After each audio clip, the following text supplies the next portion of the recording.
Report: Russian hackers target secrets taken by NSA worker. Hackers allegedly working for the Kremlin stole details about how the U.S. infiltrates foreign networks and defends against cyber attacks after a national security agency contractor took the classified material home and put it on a personal computer, according to a news report published Thursday. The Wall Street Journal reported the breach of classified information. It's the third time since 2013 that a theft of sensitive information involving an NSA contractor has become publicly known. The newspaper, citing multiple unnamed individuals with knowledge about the theft, said the hackers apparently targeted the NSA contractor after identifying the sensitive material through his use of antivirus software by Kaspersky Lab. The Russian company denied involvement in the theft, which the newspaper said occurred in 2015, but was not discovered until last spring.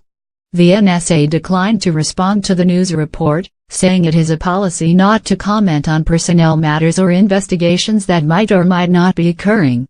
But the NSA said Director Admiral Mike Rogers has worked to make information security a priority since he took his post in 2014.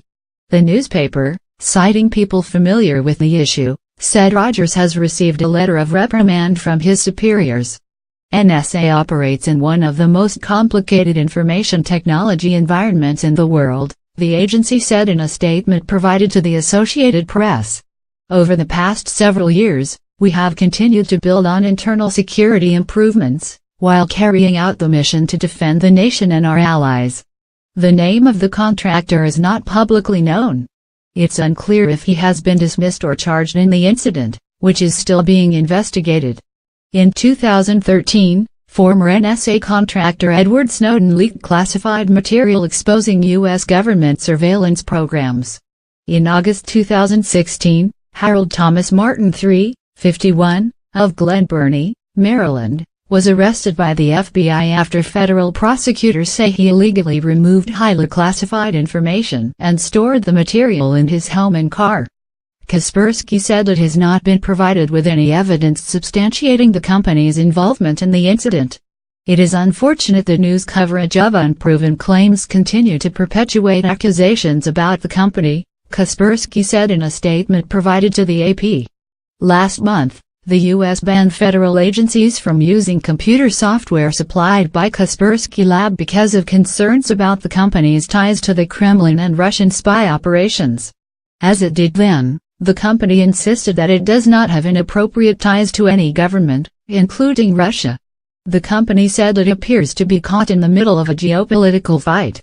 The company actively detects and mitigates malware infections, regardless of the source, and we have been proudly doing so for 20 years, which has led to continuous top ratings in independent malware detection tests, Kaspersky Lab said.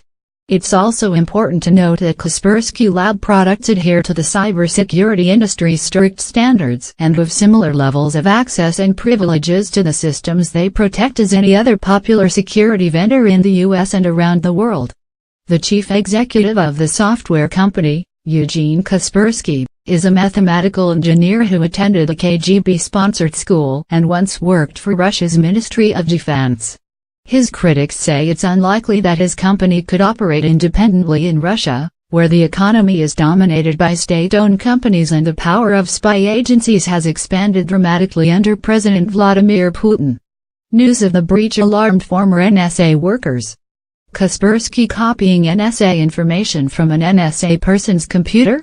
That's shocking, said Blake Darkey, a former agency worker who is now Chief Security Officer for Area 1, based in Redwood City, California.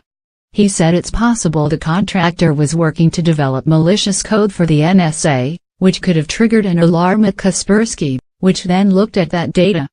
Does the Russian government have direct access to Kaspersky data? I don't know, Darkey said, but speculated that companies could be compelled to share such information with the Russian government. At a Senate Intelligence Committee hearing in May, top U.S. officials were asked whether they would be comfortable with Kaspersky software on their computers. No, was the reply given by then acting FBI Director Andrew McCabe, CIA Director Mike Pompeo, National Intelligence Director Dan Coats, NSA Director Rogers, National Geospatial Intelligence Agency Director Robert Cardillo, and former Defense Intelligence Agency Director Lieutenant General Vincent Stewart. After the news report, Senator Jeanne Shaheen, D-N.H., who has led efforts in Congress to ban use of Kaspersky Lab software across the federal government, wrote a letter to the leadership of the Senate Armed Services Committee requesting a hearing on the matter. This development should serve as a stark warning, not just to the federal government, but to states, local governments, and the American public, of the serious dangers of using Kaspersky software, Shaheen said. The strong ties between Kaspersky Lab and the Kremlin are extremely alarming and have been well documented for some time. It's astounding and deeply disturbing that the Russian government continues to have this tool at their disposal to harm the United States. It's unfortunate that there has not been a more expedited and coordinated effort at the federal level to remove this glaring national security vulnerability. The breach comes as congressional committees and officials in the government are investigating Russia's meddling in the 2016 presidential election.